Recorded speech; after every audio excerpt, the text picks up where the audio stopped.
Hello, welcome to Gurukul's CAT 100 series, a series that's designed specifically to take you from your study room to the corporate boardroom.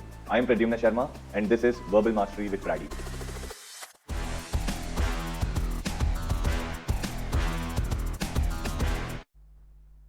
Hello and welcome back to day 77 of our 100 days to CAT test series. Now, this is the passage for today.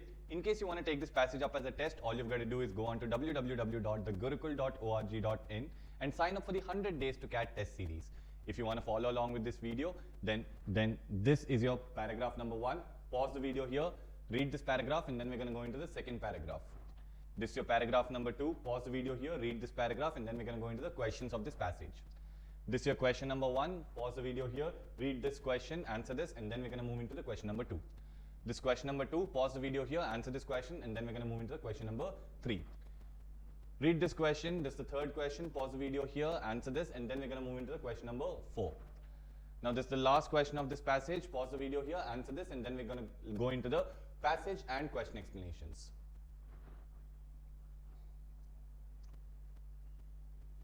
The passage says, although websites such as Facebook and MySpace experienced exponential growth during the middle of first decade of the 21st century, some users remain oblivious to the fact that information they post online can come back to haunt them. So yes, although these websites have grown a lot, the problem that the author is highlighting is that some people are oblivious. That means they are still clueless to the fact that whatever information they post online, it can come back to haunt them. That means it could harm them later.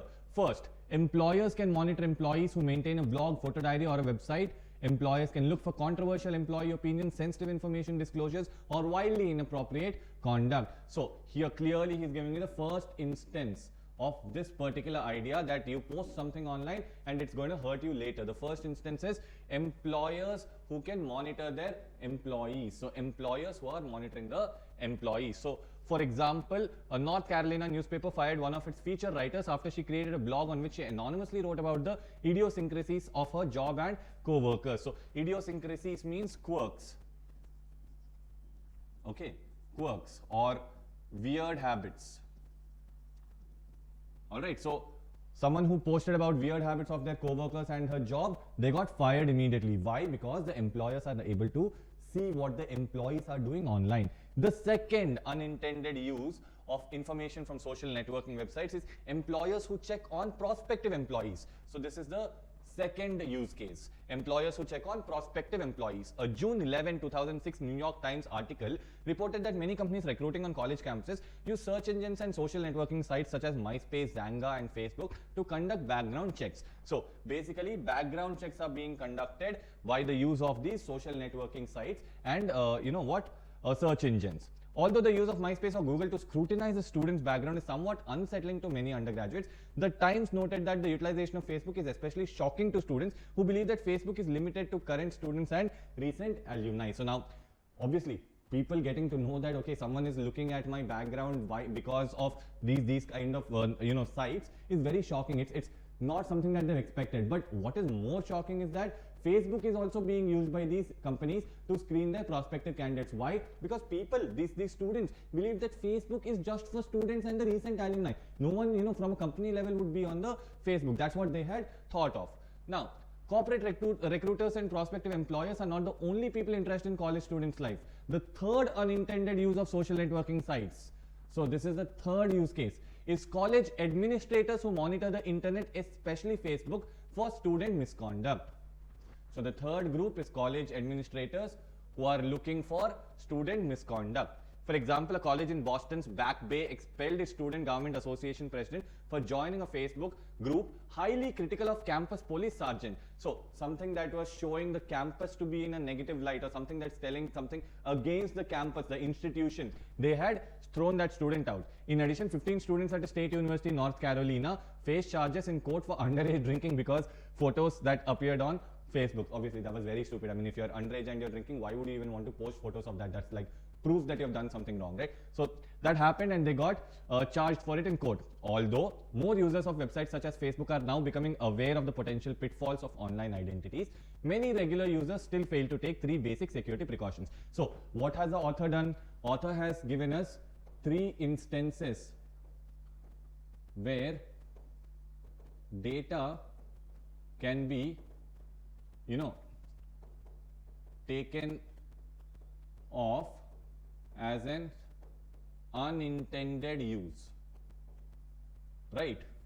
Again, by three groups of people. First one, employers.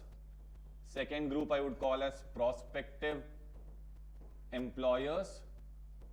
And third group is college admins, right? Now, once he has told us this, now he is going over here and he's trying to give us some safety precautions, three basic safety precautions. So what are these three basic safety precautions? First, only make your information available to a specific list of individuals whom you approve. Only add people on Facebook whom you know. Everyone doesn't need to know what you're doing. Second, regularly search for potentially harmful information about yourself that may have been posted by mistake or by a disgruntled former associate, someone that you have fought with, disgruntled, someone who holds a grudge against you.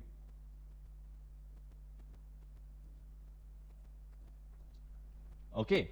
Third, never post blatantly offensive material under your name or on your page. Despite the best precautions, this material will likely make its way to the wider world. That means do not say something on your page, or do not post something on your page which is very offending to people, or something that could actually get you fired. Why? Even if you think that no one will get to know about this, people will somehow get to know about what you post on the internet. Okay, by taking these simple steps, members of the digital world can realize that the many benefits of e-community without experiencing some of the damaging unintended consequences. So if you take care of these three things, okay, you can recognize, you can get a lot of benefits of the e-community without having to suffer these, unintended consequences. That's what he is trying to tell us. Now that we're done with the passage, let's go into the questions. In the last paragraph, the author does all of the following except. So what has he done in the last paragraph? He's given us suggestions. He's told us what to do, what not to do. He's also cautioned us that no matter what you think, your information will land up there, so don't do these kind of things. So he has cautioned about the various harms that come from the use of our unintended use of our information. So A will not be our answer. B, advising. He's given us three strong advices. So B also will not be our answer. C, complaining. He's not complained anywhere about anything. So C might be our answer. And D, suggesting. Suggesting will not be our answer because he's clearly suggested us three things, right? So the best possible answer over here would be C. Now let's go to the second question. How has the author arranged his ideas in the passage? Now, he starts by discussing a problem, then goes on to explain its repercussions. Not really. It's not only problems and repercussions. If we look at it, properly, he tells us about something bad, which is the unintended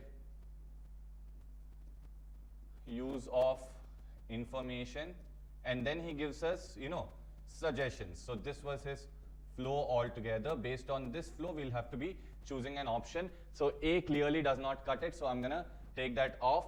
B, he discusses a potential threat and then goes on to prescribe some preventive measures. Yes, there's a potential threat, which is the unintended use of your information, and then there are some preventive measures also. So obviously B could be a valid answer. C, he summarizes the pitfalls of particular issue. Again, this becomes a very partial scope choice, right? He's only talking about one of the two ideas, not the entire thing. D, he starts with a premise and then goes to offer counter evidence to undercut the hidden assumptions. First of all, there are no hidden assumptions. Okay. Second thing, he's not undercutting anything. He's clearly telling me A, B, C happens. Because of that A, B, C, you have to do D, E, F. So clearly D will not be my answer. The best possible answer becomes B. Now let's go to the third question. Which one of the following would be most likely considered as a misconduct by Boston College mentioned in the passage? Now this is an inference-based question. So what kind of things is the Boston College considering as a misconduct? They're considering anything against an authority figure associated with the institution as a misconduct, right? So which one of that is there in this particular options? One of its students participating in LGBTQ pride rally. So again, if they're just participating in a pride rally, there's nothing against the institution or any particular figure of that institution. So A should not be my correct answer. B, one of its students participating in a strike to pressurize the government to release more funds for the college welfare society. In fact, I think they would kind of be happy with this because they're doing it for the college, right? So obviously not B either. C, one of its students participating in a rally demanding action against the student union president in a sexual harassment case. Okay, this could be thought of as the student union president is a part of the college, so maybe this this is, against the college, but although it's clearly not, it's against one particular person, and he's not an authority figure in the college. He's also a student, right? So probably, out of A, B, C, C is a good option. D, one of its students participating in a strike demanding action against a college professor accused of taking bribe in exchange of grade. Now, if a college professor is accused in taking bribes against the grades, he's just being accused, okay? There's no formal proof, and this particular college professor is an authority figure and is a representative of the college. So definitely the college would be pissed about people going on a strike against this particular person. So the correct answer should be D. Now, for the last question, which one of the following statements can be inferred about the digital world given the author's primary concerns and proposed solutions? So what can I understand about the digital world that the author is speaking about? A, the security guidelines suggested by the author are primarily aimed at preventing information from being accessed by potential employers. Yes, I agree, I can understand this, but it's not only prevention from being accessed by potential employers. This is a very partial scope choice, so I'm not going to count this as my answer. B, social media platforms such as Facebook actively fail to inform users about how their information might be shared with the outside entities. Now again, what Facebook does or does not do, we don't have, or we've not been told about in the passage, right? So definitely B is not going to be my answer. C, the many benefits of e-community are contingent upon users adopting a cautious and proactive stance regarding their online information disclosure. So yes, if you're careful, you'll get the benefits. That's what he's saying, okay? So this is clearly something that I can understand from the passage about the digital world. D, the most damaging unintended consequence of online activity is the loss of employment due to controversial opinions posted on blogs or photo diaries. I mean, this is very subjective. I mean, if you tell this, then what about that kid who got arrested for underage drinking? I'm sorry for laughing, but yes, that is kind of stupid, putting yourself up there by drinking when you're underage. But so the most damaging unintended consequence, I don't think that cuts it, because the author clearly has not told us which is the most damaging consequence, right? So definitely not D. The best possible answer would become C. So that will be our correct answer. Now, if you watch this video till here, please do not forget to hit that like button. It motivates us a lot to keep bringing videos like this for you every single day. Share this video with a friend who is preparing for CAT 2025 but does not have enough resources. Subscribe to this channel, and I'll see you in the next video.